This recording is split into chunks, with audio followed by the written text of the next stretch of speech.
ആശ്വാസം നേടാം.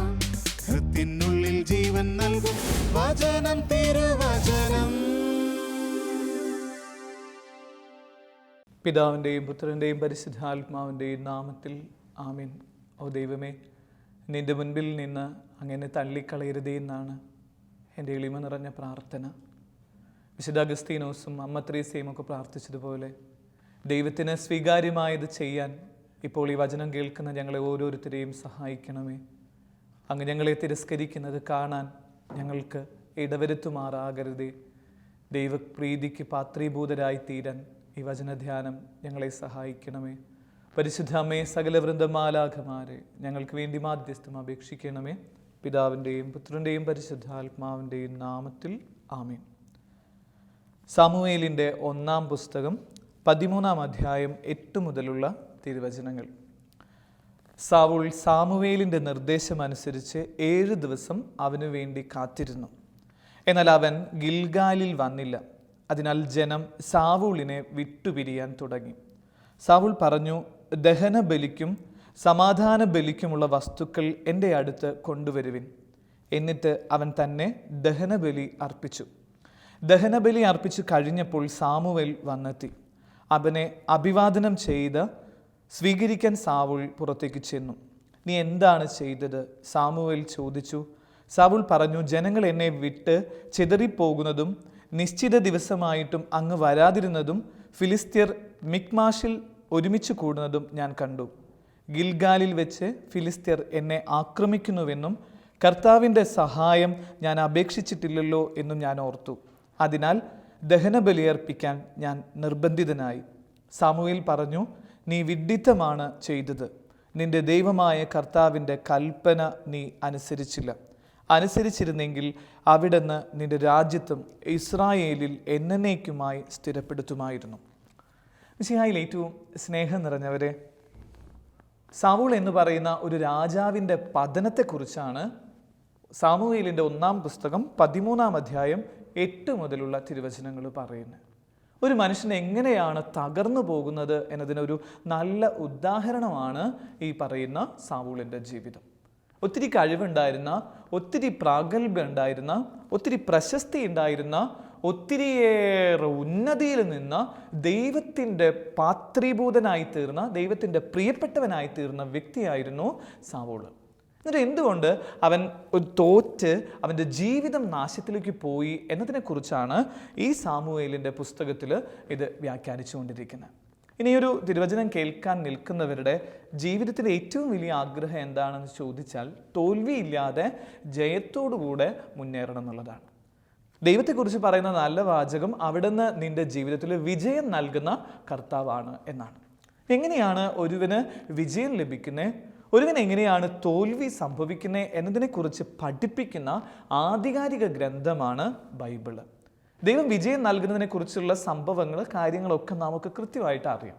പക്ഷെ ഇന്ന് ഈ ഒരു സുവിശേഷ വ്യാഖ്യാനത്തിൽ നമ്മൾ കണ്ടെത്തുന്നത് ഒരു മനുഷ്യൻ എങ്ങനെയാണ് തോൽക്കുന്നത്, അല്ലെങ്കിൽ ദൈവം ഒരുവനെ തോൽപ്പിക്കുന്നുണ്ടോ എന്നുള്ളതിന് ഉത്തരമാണ് ഈ സാവൂളിൻ്റെ ജീവിതം. ഒരുവൻ തോൽക്കുന്നതിന് 4-5 കാരണങ്ങളാണ് പറയുന്നത്. ജീവിതത്തിൽ നീ തോൽക്കുന്നുണ്ടെങ്കിൽ ഈ സാവൂളിൻ്റെ ജീവിതത്തിൽ സംഭവിച്ചതുപോലെയുള്ള ചില കാര്യങ്ങൾ നിന്റെ ജീവിതത്തിൽ സംഭവിക്കുന്നുണ്ട് എന്ന് മനസ്സിലാക്കണം. അതുകൊണ്ട് ഈ ഒരു വചനവ്യാഖ്യാനത്തിനായിരിക്കുന്ന മക്കൾ ഒന്ന് ബോധപൂർവം ചോദിക്കുക. ഈ സാവൂളിനെ പറഞ്ഞുകൊണ്ടിരിക്കുന്ന ഇതൊരു ക്യാരക്ടറിസ്റ്റിക് സ്റ്റഡിയാണ് നമ്മൾ നടത്താൻ പോകുന്നത്. ഈ വചനധ്യാനം എന്ന് പറയുന്നത് സാവൂൾ എന്ന് പറയുന്ന മനുഷ്യൻ്റെ ജീവിതത്തിൻ്റെ തോൽവി എങ്ങനെ സംഭവിച്ചു എന്നതിനെക്കുറിച്ചുള്ള പഠനമാണ്. അപ്പോൾ ഈ വചനം കേട്ടുകൊണ്ടിരിക്കുന്ന ഓരോ മനുഷ്യരും ഇങ്ങനെ ചിന്തിക്കുക, ഈ സാവൂളിൻ്റെ ഈ ക്വാളിറ്റി ആണോ അല്ലെങ്കിൽ ഈ ഒരു നെഗറ്റീവാണോ എനിക്കുള്ളത് എന്ന് ചിന്തിച്ച് ഈ ധ്യാനം ഒന്ന് ആരംഭിക്കാനും അതൊന്ന് സമാപനത്തിലേക്ക് കൊണ്ടുവരാനും നമ്മൾ ആഗ്രഹിക്കുക.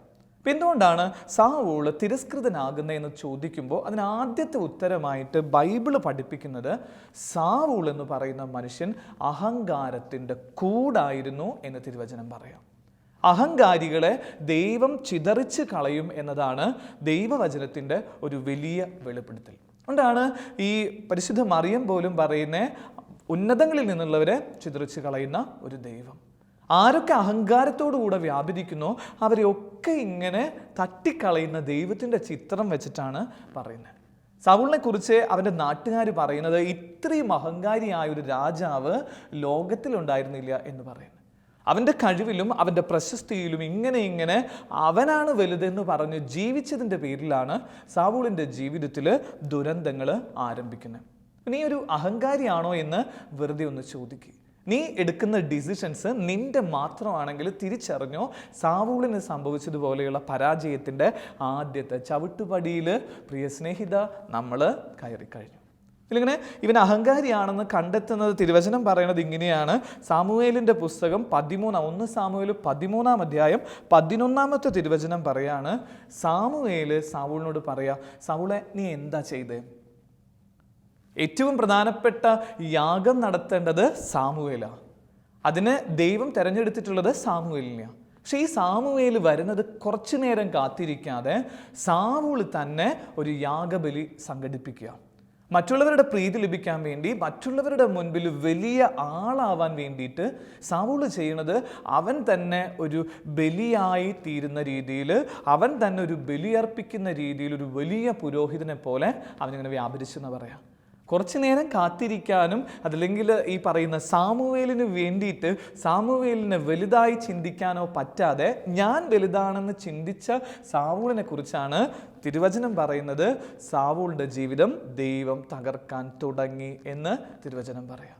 സാമുവേൽ പറയാ, എൻ്റെ സാവൂളെ നീ ദൈവത്തിൻ്റെ മുൻപിൽ തിരസ്കൃതനാവുക ഓൺലി ബിക്കോസ് ഓഫ് നിന്റെ ജീവിതത്തിൻ്റെ അഹങ്കാരം കൊണ്ട്, പ്രൈഡ് കൊണ്ട്, അഹങ്കാരം കൊണ്ട് നിന്റെ ജീവിതം തകരാൻ പോവാ.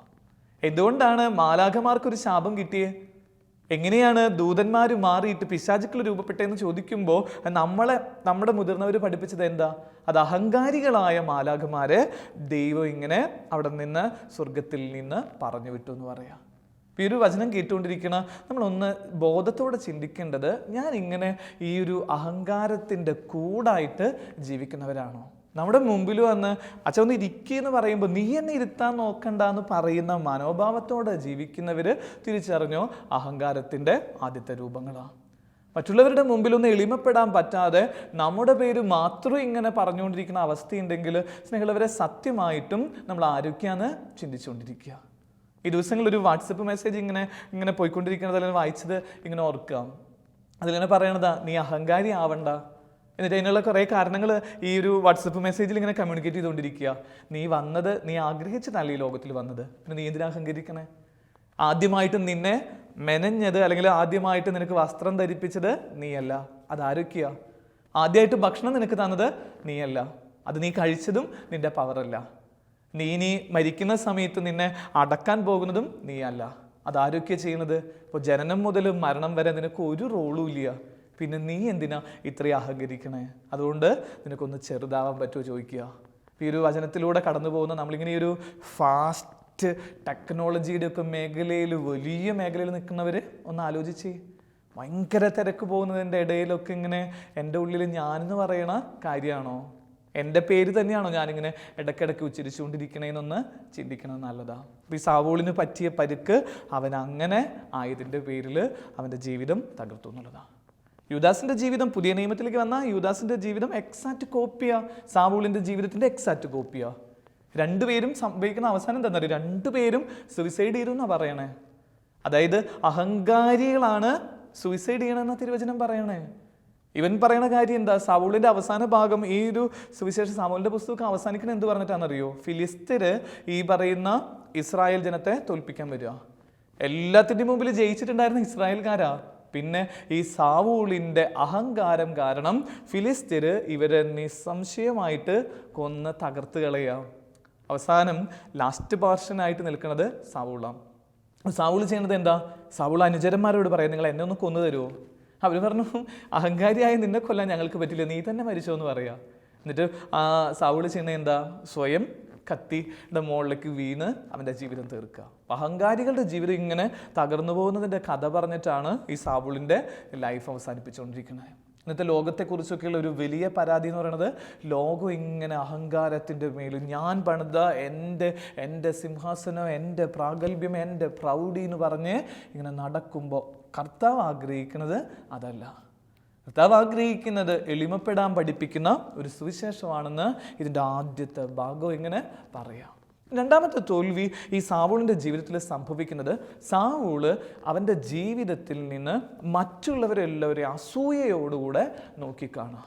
ആരൊക്കെ അസൂയയോടുകൂടെ മറ്റുള്ളവരെ നോക്കിക്കാണണോ അവരുടെ ജീവിതത്തിലും ശാപത്തിൻ്റെ വിത്തുകൾ വീണു കഴിഞ്ഞു എന്ന് പറയും. സാവൂള് ഒരു കുഴപ്പമില്ലാതെ നല്ല രാജാവായിട്ട് പോയിക്കൊണ്ടിരുന്നുണ്ടായിരുന്നതാ. അവനെക്കുറിച്ച് ജനം പറഞ്ഞിട്ടുണ്ടായിരുന്ന ആയിരക്കണക്കിന് പേരെ കൊന്ന, അല്ലെങ്കിൽ ആയിരക്കണക്കിന് പേരുടെ മേൽ വിജയം നേടിയ നല്ല നേതാവ് എന്ന് പറഞ്ഞിട്ട് അങ്ങനെ സന്തോഷിച്ച് പോകേണ്ട സാവൂളാ. അപ്പോൾ ആ സമയത്ത് സാവൂളിൻ്റെ ഉള്ളിൽ അഹങ്കാരത്തോടൊപ്പം അസൂയ കടന്നു വരിക. അത് ദാവീദിനെ കണ്ട് അസൂയപ്പെടാൻ തുടങ്ങുക. എന്നേക്കാൾ വലുത് ദാവീദാണെന്നുള്ള ഒരു ചിന്ത സാവൂളിൻ്റെ ഉള്ളിൽ. ഒരു ദിവസം സാവൂൾ ഇങ്ങനെ യാത്ര ചെയ്ത് വരുമ്പോൾ കുറച്ച് പേര് ഇന്ന് ജയ് വിളിക്കണത് കേൾക്കുക. ജയ് വിളിക്കുമ്പോൾ കേൾക്കുന്നത് ഇങ്ങനെയാ: സാവൂൾ 1000 കൊന്നു, ദാവീദ് 10,000 കൊന്നു എന്നുള്ള ഒരൊറ്റ വാചകം കേട്ട് കഴിഞ്ഞപ്പോൾ സാവൂളിന് ദാവീദിനോട് അസൂയ തോന്നി തുടങ്ങുക. എന്നേക്കാൾ വലുതാണോ അവൻ, അങ്ങനെ ആവാൻ പറ്റില്ല എന്ന് പറഞ്ഞിട്ട് അവനെ നശിപ്പിക്കാനുള്ള കാര്യങ്ങൾ സാവൂൾ തുടങ്ങി എന്ന് പറയാം. എൻ്റെ സ്നേഹമുള്ളവർ, ഈ ഒരു വചനം കേട്ടുകൊണ്ടിരിക്കുന്ന നമ്മളിങ്ങനെ ചിലപ്പോഴെങ്കിലുമൊക്കെ ഒന്ന് ഓർക്കേണ്ട കാര്യം ഇങ്ങനെയാണ്: എനിക്ക് മറ്റുള്ളവരുടെ വലുതാവുന്നതിൽ അസൂയുണ്ടാകും. സെയിം ബാച്ചിലുള്ള അച്ഛന്മാരൊക്കെ ഇങ്ങനെ ചിന്തിക്കാറുണ്ട്, ഒരാളിങ്ങനെ ഒരു മേഖലയിലൊക്കെ പോകുമ്പോൾ മറ്റുള്ളവരെല്ലാവരും കൂടെ അവനെ തകർക്കാൻ നിൽക്കുന്നത്. ആ പൊട്ടക്കിണറിൽ കിടക്കണ ആ ഒരു തവളയുടെ അവസ്ഥ എനിക്കുണ്ടോ നോക്കി നോക്കി. ഒരാളിങ്ങനെ പതുക്കെ കയറാനായിട്ട് ശ്രമിക്കുമ്പോഴേക്കും പിടിച്ച് വലിച്ചിടുന്ന ഒരു സമൂഹമായിട്ട് നമ്മളിങ്ങനെ മാറുക. ഒരാളൊന്നൊരല്പം ഉയരുമ്പോഴേക്കും അയാൾക്കെതിരെ അയാളൊരു CD ഇറക്കുമ്പോൾ, അയാളൊരു പുസ്തകം ഇറക്കുമ്പോൾ, എന്തെങ്കിലും ഒരു നല്ല കാര്യങ്ങൾ ചെയ്യുമ്പോൾ ഇവനൊക്കെയാണോ ഇതിന് പോണേന്ന് പറഞ്ഞ് അസൂയയോടെ നോക്കിയിട്ട് തകർത്തുകൊണ്ടിരിക്കുകയല്ലേ. കഴിഞ്ഞ ദിവസം എൻ്റെ അടുത്തേക്ക് ഒരു കുടുംബം വന്നിട്ട് പറയാ: അച്ഛാ, എൻ്റെ കുടുംബത്തെ തകർക്കാൻ വേണ്ടിയിട്ട് എനിക്കൊരു അല്പം ഒരു ഉയർച്ച ഉണ്ടാവുന്നത് കാണാൻ പറ്റാത്ത എൻ്റെ അയൽപ്പക്കക്കാർ എന്നെ തകർത്തുകൊണ്ടിരിക്കുക. അപ്പോൾ ഞാൻ ചോദിച്ചാൽ എങ്ങനെയാണ് തകർക്കണേ? നോക്കിക്കഴിയുമ്പോഴേ ഒരു ഇവരുടെ വീടിൻ്റെ അടുത്തുള്ള ആ ഇവരുടെ സ്ഥലത്തിൻ്റെ ഇവരുടെ പ്രോപ്പർട്ടിയിൽ അവിടെ നിന്ന് ഒരു കാര്യം ഇങ്ങനെ കുഴിച്ചെടുത്തുകൊണ്ട് ഒരു കുട ഇങ്ങനെ എടുത്തുകൊണ്ട് വരിക. എന്നിട്ട് പറയാം: അച്ഛാ, എന്തൊക്കെയോ ദുർമാരണം ചെയ്ത് ഇതിൽ വെച്ചേക്കുക. എൻ്റെ കുടുംബം തകർക്കാൻ വേണ്ടിയിട്ട് അത് വെച്ച് പോകുന്നവരൊക്കെ ഞങ്ങൾ കണ്ടതാ. ഞങ്ങൾ തോന്നുന്നു ഞങ്ങളൊന്നും ചെയ്തിട്ടില്ല അച്ഛാ അടുത്ത കുടുംബത്തോട്, അവരുമായിട്ട് ഞങ്ങൾ ഒരു ശത്രുതയില്ല. പക്ഷെ ഞങ്ങളുടെ അടുത്ത് ഇത്രയും അസൂയയോടുകൂടെ ഞങ്ങളിങ്ങനെ തകർക്കാൻ രീതിയിൽ നിന്നുകൊണ്ടിരിക്കുക. എൻ്റെ സ്നേഹമുള്ളവരെ, മറ്റുള്ളവർ വലുതാവുമ്പോൾ എനിക്ക് അസൂയയാണോ ഉണ്ടാകുന്നത് അതോ ആനന്ദമാണോ ഉണ്ടാകുന്നത് എന്ന് ചിന്തിച്ച്, എൻ്റെ കുടുംബത്തിലുള്ളവർ, എൻ്റെ അയൽപ്പക്കത്തിലുള്ളവർ, എൻ്റെ നാട്ടുകാരൊക്കെ വലുതാവുമ്പോൾ എനിക്കൊരു ആനന്ദമാണോ ഉള്ളിൽ തോന്നുന്നത്? അവൻ വലുതാവണ കാണുമ്പോൾ അവൻ വളരട്ടെ, എൻ്റെ മോനല്ലേ എന്ന് പറയുന്ന അനുഭവമാണോ എനിക്കുള്ളത്? അതോ ആ പെരുന്തച്ഛനെ പോലെ എന്നേക്കാൾ വലുതാവരുത് എന്ന് പറഞ്ഞിട്ട് ഉള്ളി ഇങ്ങനെ എൻ്റെ മോൻ്റെ കഴുത്തിൽ കൊണ്ടിടുന്നതാണോ എന്നുള്ളത്? ചില മാതാപിതാക്കന്മാർ പോലും, ചില അപ്പച്ചന്മാരും മക്കൾ വളരാനായിട്ട് അനുവദിക്കണില്ല. മക്കളിങ്ങനെ ഉയർന്നു വരുന്നത് കാണാനായിട്ട് അപ്പച്ചന്മാർക്ക് പോലും പറ്റുന്നില്ല എന്നൊക്കെ പറയുമ്പോൾ സ്നേഹമുള്ളവരെ, നമ്മൾ എത്രത്തോളം അധപതിച്ച ഒരു സമൂഹമാണ്. നമ്മളെക്കാൾ എത്ര നല്ല രീതിയിൽ ജംഗിളിൽ കാട്ടിലെ നിയമങ്ങൾ നടന്നുകൊണ്ടിരിക്കണേ. അവരൊക്കെ പഠിപ്പിക്കണം, അല്ലെങ്കിൽ അവരുടെ മക്കളെയൊക്കെ വളർത്താൻ വേണ്ടിയിട്ട് അവരെ എത്രത്തോളം കാര്യങ്ങൾ ചെയ്യണം നോക്കി. ഈ ദിവസങ്ങളിലൊക്കെ നമ്മളിങ്ങനെ ഈ ഒരു വൈൽഡ് അനിമൽസിനെ കുറിച്ചുള്ള പഠനങ്ങൾ പറഞ്ഞുകൊണ്ടിരിക്കുക. അവർ ചെയ്തുകൊണ്ടിരിക്കുന്നത്, ഈ മൃഗങ്ങൾ ചെയ്തുകൊണ്ടിരിക്കുന്നത് അവരുടെ മക്കളും അവരുടെ കൂട്ടത്തിലുള്ളവരും വലുതാവാൻ വേണ്ടിയുള്ള പ്രോത്സാഹനം ചെയ്തുകൊണ്ടിരിക്കുമ്പോൾ മനുഷ്യർ ഇത്രയും മൂല്യമുള്ള, ഇത്രയും ധാർമ്മികതയുള്ളവർ നമ്മൾ ചെയ്തുകൊണ്ടിരിക്കുന്നത് ജസ്റ്റ് ഓപ്പോസിറ്റ് ആയിട്ടുള്ള കാര്യമാണെങ്കിൽ അത് എവിടെയാണ് നമ്മുടെ കാര്യങ്ങൾ കെടുന്നുകൊണ്ടിരിക്കണേ? അസൂയയോടുകൂടെ നോക്കുന്നവൻ്റെ ജീവിതം തകരുക. സൗൾ ചെയ്തു അസൂയയോടുകൂടെ ഈ ദാവീദിനെ നോക്കാൻ തുടങ്ങിയ സമയം തൊട്ട് പിന്നെ അവൻ്റെ ഉള്ളിൽ നിന്ന് ആത്മാവ് വിട്ടുപോവുക.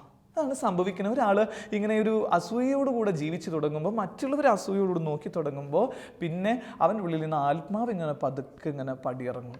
എന്നിട്ട് ദുരാത്മാവിൻ്റെ കൂടായിട്ട് അവൻ്റെ ശരീരവും അവൻ്റെ മനസ്സും അവൻ്റെ ആത്മാവും തീർന്നു എന്ന് പറയണേ. നമുക്കിങ്ങനെ വെറുതെ ഒന്ന് ഡയഗ്നൈസ് ചെയ്ത് നോക്കണം. ഈ സാവൂളിനെ പോലെ ഞാനിങ്ങനെ അസൂയയോടുകൂടെയാണോ എൻ്റെ ജീവിതം തീർക്കണേ? എൻ്റെ മൂന്നാമത്തെ ആയിട്ട് സാവൂളിനെ കുറിച്ച് പറഞ്ഞുകൊണ്ടിരിക്കുന്ന അവൻ്റെ ജീവിതം പിന്നെ ക്രൂരതയുടെ ജീവിതമായിട്ട് തീരുക. തിരുവചനം പറയുന്നത് ഇങ്ങനെയാണ്: ദാവീദിൻ്റെ അടുത്ത് ഏറ്റവും ക്രൂരമായിട്ട് സാവൂൾ പെരുമാറാൻ തുടങ്ങുക. മറ്റുള്ളവരുടെ ജീവിതത്തോട് എനിക്ക് ക്രൂരതയാണോ എൻ്റെ ഉള്ളിൽ ഉണ്ടാവുന്നത്? ഒരു എന്ത് കാണുമ്പോഴും, ഇന്നത്തെ ഒരു ലോകത്തെക്കുറിച്ചൊക്കെ പറഞ്ഞുകൊണ്ടിരിക്കുന്നത്, എത്ര വലിയ കൊലപാതകം കാണുമ്പോഴും എൻ്റെ കണ്ണിൽ നിന്ന് ഒരു തുള്ളി കണ്ണീര് വരില്ല എന്ന് പറയുന്നത്. പണ്ടൊക്കെ നമ്മളിങ്ങനെ ഈ ഒരു സോഷ്യൽ മീഡിയയിലൊന്നും വലിയ രീതിയിൽ ഇങ്ങനെ കൊലപാതകങ്ങളോ അതല്ലെങ്കിൽ ഇങ്ങനെ രക്തപ്പാടുകളോ ഒന്നും നമ്മളങ്ങനെ ചിത്രീകരിക്കാറില്ല. പക്ഷേ ഈ ദിവസങ്ങളൊക്കെ നമ്മൾ കണ്ടുകൊണ്ടിരിക്കേണ്ടത് ഇത്രയും കൊല എന്ന് പറയുന്ന രീതിയിലുള്ള കാര്യങ്ങൾ കാണിക്കാനും, അത് കാണുമ്പോൾ പോലും എൻ്റെ ഉള്ളിൽ ഒരു പൊള്ളിച്ച പോലും സംഭവിക്കണില്ല. വെറുതെ ഒന്ന് ആലോചിച്ച് നോക്കി, നീ ഒന്ന് കരഞ്ഞിട്ട് എത്ര നാളായി കർത്താവിൻ്റെ കുരിശിൻ്റെ മുമ്പിൽ പോയിരുന്ന് മറ്റുള്ളവർക്ക് വേണ്ടിയിട്ട് കരഞ്ഞതിൻ്റെ ഒരു ഓർമ്മയുള്ളത്? ഒരു പ്രശ്നമുണ്ട്, ഒരു സങ്കീർണമായ പ്രശ്നമുണ്ട് അവർക്ക് വേണ്ടിയിട്ടെന്നൊക്കെ പറഞ്ഞിട്ട് അവർക്ക് വേണ്ടിയിട്ടൊന്നും മിഴിപൂട്ടിയിരിക്കാൻ പറ്റാതെ അതവന് വേണമെന്നോ ചിന്തിച്ചിട്ട് അവൻ്റെ മേൽ കുതിര കയറുന്ന രീതിയിൽ ജീവിക്കുന്ന ഒരു ശൈലിയൊക്കെ വളരുന്നുണ്ടെങ്കിൽ സ്നേഹമുള്ളവരെ അത് ക്രിസ്തീയതയ്ക്ക് എതിരായിട്ടുള്ളതാണ്. ഈ ദിവസങ്ങളൊക്കെ കുറച്ച് പേരോടൊക്കെ ഒരു കൂടുതലൊക്കെ അടുത്ത് സംസാരിക്കുമ്പോഴൊക്കെയാണ് ഇത്രയും ക്രൂരത ഈ മനുഷ്യൻ്റെ ഉള്ളിൽ. അങ്ങനെ ചിലരെ കുറിച്ച് ഇങ്ങനെ പറയണേക്കും. ഞങ്ങളുടെ അവിടെയുള്ള ഒരു പള്ളിനെ കുറിച്ച് പറയാം, അവിടെ ഇരിക്കുന്ന ഭിക്ഷക്കാരെ പോലെ ആവരുതിട്ടാന്ന് പറയും. അപ്പോൾ അവരുടെ ഭിക്ഷക്കാർക്ക് പ്രത്യേകത എന്താ? അപ്പോൾ അവർ പറയണ കാര്യം എങ്ങനെയാണ്? എനിക്ക് തന്നില്ലെങ്കിലും കുഴപ്പമില്ല, അവന് കൊടുക്കരുത് എന്ന് പറയാന്ന്. ചേട്ടാ എന്തെങ്കിലും തരുമോ? അപ്പോൾ നോക്കിയിട്ട് ഇല്ല. അപ്പോൾ പറയണ കാര്യം എനിക്ക് തന്നില്ലെങ്കിൽ സ്ഥലം അവന് കൊടുക്കരുതിട്ടാ. അവൻ വളരുന്നതോ അല്ലെങ്കിൽ അവനാക്കണതോ പറ്റുന്നില്ല, അവനോട് അത്രയും എനിക്ക് ഉള്ളിൻ്റെ ഉള്ളിൽ വെറുപ്പുണ്ടെന്ന് പറയണേ. അപ്പോൾ ഈ ഒരു സുവിശേഷത്തിലൂടെ കടന്നു പോകുമ്പോൾ സാവൂളിൻ്റെ ജീവിതത്തിൻ്റെ തോൽവി പോലെ നിൻ്റെ ജീവിതത്തിൽ തോൽവിയായിട്ട് നിനക്ക് ആരോടെങ്കിലും ഇപ്പോഴും ഇങ്ങനെ ഒരു ക്രൂരതയോട് കൂടിയിട്ട് അല്ലെങ്കിൽ ശത്രുതയോടുകൂടെ നിൽക്കുന്നുണ്ടെങ്കിൽ അവസാനിപ്പിക്കാൻ പറ്റും. ഒന്ന് വെറുതെ ഒന്നത് കുറേ ധ്യാനങ്ങളിലും ഈ ഒരു എനിക്ക് തോന്നുന്നത് വചനം തിരുവചനം എന്ന് പറയുന്ന ഈ ഡയസിൽ നിന്നിട്ട് നമ്മൾ പലപ്പോഴും പറഞ്ഞിട്ടുണ്ട്, ഈ ശത്രുതയുടെ ആ കീടങ്ങൾ ഹൃദയത്തിൽ നിന്ന് ഒന്ന് എടുത്തു മാറ്റുക. ശത്രുതയുടെ വിത്തുകളൊന്നും എടുത്ത് മാറ്റി കഴിയുമ്പോൾ കിട്ടുന്ന സ്വസ്ഥതയെക്കുറിച്ച് പറഞ്ഞ് നമ്മൾ മടുക്കുന്നുണ്ട്. എന്നിട്ട് നമ്മൾ ഇപ്പോഴും ഇങ്ങനെ ഉള്ളിൻ്റെ ഉള്ളിൽ ശത്രുത സൂക്ഷിച്ചുകൊണ്ടിരിക്കല്ലേ. എന്തിന് ഭാരതത്തെക്കുറിച്ചൊക്കെ പറയണത് ഒരാളുടെ അടുത്ത് പോലും അങ്ങനെ ഏറ്റവും നന്നായിട്ട് പെരുമാറുന്ന ഒരു നാട് ആർഷ ഭാരതത്തെക്കുറിച്ച് പറഞ്ഞിട്ടുണ്ടായിരുന്നേ. ഇവിടെയുള്ള മാമുനിമാരും ഇവിടെയുള്ള മരം വെട്ടുകാർ പോലും ചെയ്യണ കാര്യമുണ്ട്. മരം വെട്ടുകാർ പോലും മരം വെട്ടാൻ പോണതിലും മുമ്പ് ഈ മഴു ഈ മരത്തിൻ്റെ മുകളിൽ വെക്കുന്നതിനും മുമ്പ് പോയിട്ട് കൈകൂപ്പി വെക്കും. ഈ മരത്തിൻ്റെ അടുത്ത് പറയും, ജീവിക്കാൻ വേണ്ടിയാട്ടാ, ക്ഷമിക്കണം എന്നോട്. അങ്ങനെ പറഞ്ഞിട്ടാണ് മരം മുറിച്ച് ജീവിച്ചിരുന്ന ഒരു നാടിൻ്റെ ബാക്കി പത്രം ഇന്ന് ഡിഫൻസിന് വേണ്ടിയിട്ടാണ് ഏറ്റവും കൂടുതൽ പൈസ ചിലവാക്കിക്കൊണ്ടിരിക്കുന്നത്. മറ്റുള്ളവരോട് നമുക്കെതിരെയുള്ള രാജ്യത്തിന് വേണ്ടിയിട്ട് നമുക്കെതിരെയുള്ള വ്യക്തികളോട് വേണ്ടിയിട്ട് അവരെ തകർക്കാനുള്ള ആയുധങ്ങൾ മേടിച്ച് എൻ്റെ ജീവിതം തീർത്തുകൊണ്ടിരിക്കുക. അങ്ങനെ വെറുതെ ഒരു കൗതുകത്തിന് വേണ്ടി ഈ ദിവസങ്ങളിൽ ഇറങ്ങിയ ചില ചിത്രങ്ങൾ എടുത്തു നോക്കി നോക്ക്. പ്രതികാരം ചെയ്യുന്ന കഥകൾ മാത്രം കൊണ്ടാണ് ഈ ദിവസങ്ങളിലൊക്കെ സിനിമയൊക്കെ ഇങ്ങനെ വല്ലാത്ത ബോക്സ് ഓഫീസൊക്കെ കീഴടക്കിക്കൊണ്ടിരിക്കുന്നത്. ചില പേരുകളൊക്കെ അങ്ങനെയല്ലേ, പേരുകൾ കാണുമ്പോൾ എന്നെ ഇങ്ങനെ നമ്മുടെ ഉള്ളിൻ്റെ ഉള്ളിൽ ഒരു ക്രൗര്യത നിറയ്ക്കുന്ന രീതിയിലുള്ള പേരുകൾ. ഈ ദിവസങ്ങളിൽ ഗൂഗിളിൻ്റെ ഒക്കെ കണക്ക് വന്നത് കാണിച്ചുകൊണ്ടിരിക്കുക. ഇപ്പോൾ കണ്ടുകൊണ്ടിരിക്കണം എന്ന് പറയുന്നത് ക്രൈമായിട്ടുള്ള കാര്യങ്ങൾ അല്ലെങ്കിൽ അശ്ലീല സൈറ്റുകൾ കാണുന്നതിൽ നമ്മൾ ഇത്രയും കൂടിക്കൊണ്ടിരിക്കുക എന്ന് പറയാം. ഇത് ക്രൗര്യമായിട്ട്, അതായത് മനുഷ്യ ശരീരത്തെ വിലയുള്ളതായിട്ട് കാണുന്നതിന് പകരം ഏറ്റവും വില കുറഞ്ഞ എനിക്ക് കയറി മേയാൻ പറ്റുന്ന ഒരവസ്ഥയാണ് മറ്റുള്ളവൻ്റെ ശരീരം എന്ന് പറയുന്ന രീതിയിലേക്ക് മാറിക്കൊണ്ടിരിക്കുക.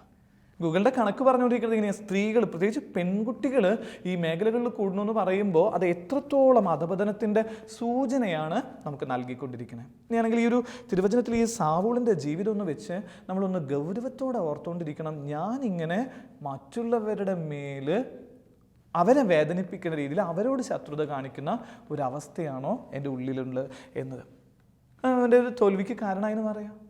ഇനി ഇതിൻ്റെ ഒരു നാലാമത്തെ കാര്യമായിട്ട് പറയണത് ഈ സാവൂളിൻ്റെ ജീവിതത്തിൽ അനുസരണക്കേടിൻ്റെ ജീവിതമായിരുന്നു. അനുസരിക്കാത്ത മനുഷ്യരുടെ ജീവിതത്തിലാണ് ഈ പറയുന്ന രീതിയിൽ തോൽവികളൊക്കെ സംഭവിച്ചുകൊണ്ടിരിക്കുന്നത്. ഈ തോൽവി, ഈ ഒരു അനുസരണയെക്കുറിച്ച് നമുക്കൊരു ടോക്ക് മുഴുവൻ പറയാവുന്ന അല്ലെങ്കിൽ മണിക്കൂറുകൾ പ്രസംഗിക്കാനുള്ളതോ അതൊന്നും നമുക്ക് അത്ര സമയമൊന്നും വേണ്ട. ഒന്ന് വെറുതെ ഒന്ന് ആലോചിച്ച് നോക്കി നോക്കുക. ഈ സാവൂളിനെ കുറിച്ച് പറയണത് സാവൂളിനെ വിഡ്ഢി എന്ന് സാമുവേൽ വിളിക്കാൻ കാരണം അവൻ അനുസരണക്കേട് കാണിച്ചു എന്നുള്ളതാണ്. ജനം പറയണത് കേട്ട് ദൈവത്തിൻ്റെ കൽപ്പനകൾ അവൻ നിരസിച്ചു എന്നതാണ് സാവൂളിന് പറ്റിയ പരിക്ക്. ജനം പറയുന്നത് കേൾക്കാനായിരുന്നില്ല സാവൂളിനെ ദൈവം ക്ഷണിച്ചത്. ദൈവം പറയണത് കേട്ട് അതനുസരിക്കാൻ വേണ്ടിയിട്ട് വിളിച്ചവനായിരുന്നു സാവൂള്. പക്ഷെ ദൈവം പറയണത് സൗൾ അനുസരിക്കുന്നില്ല. എന്നിട്ട് ഈ പാവപ്പെട്ട ജനം പറയുന്നത് കേട്ട് ജനങ്ങളെ പ്രീതിപ്പെടുത്താൻ വേണ്ടിയിട്ട് അവനിങ്ങനെ കാര്യം നടത്തിക്കൊണ്ടിരിക്കുക. സംഭവിക്കുന്നത് എന്തെന്നറിയോ?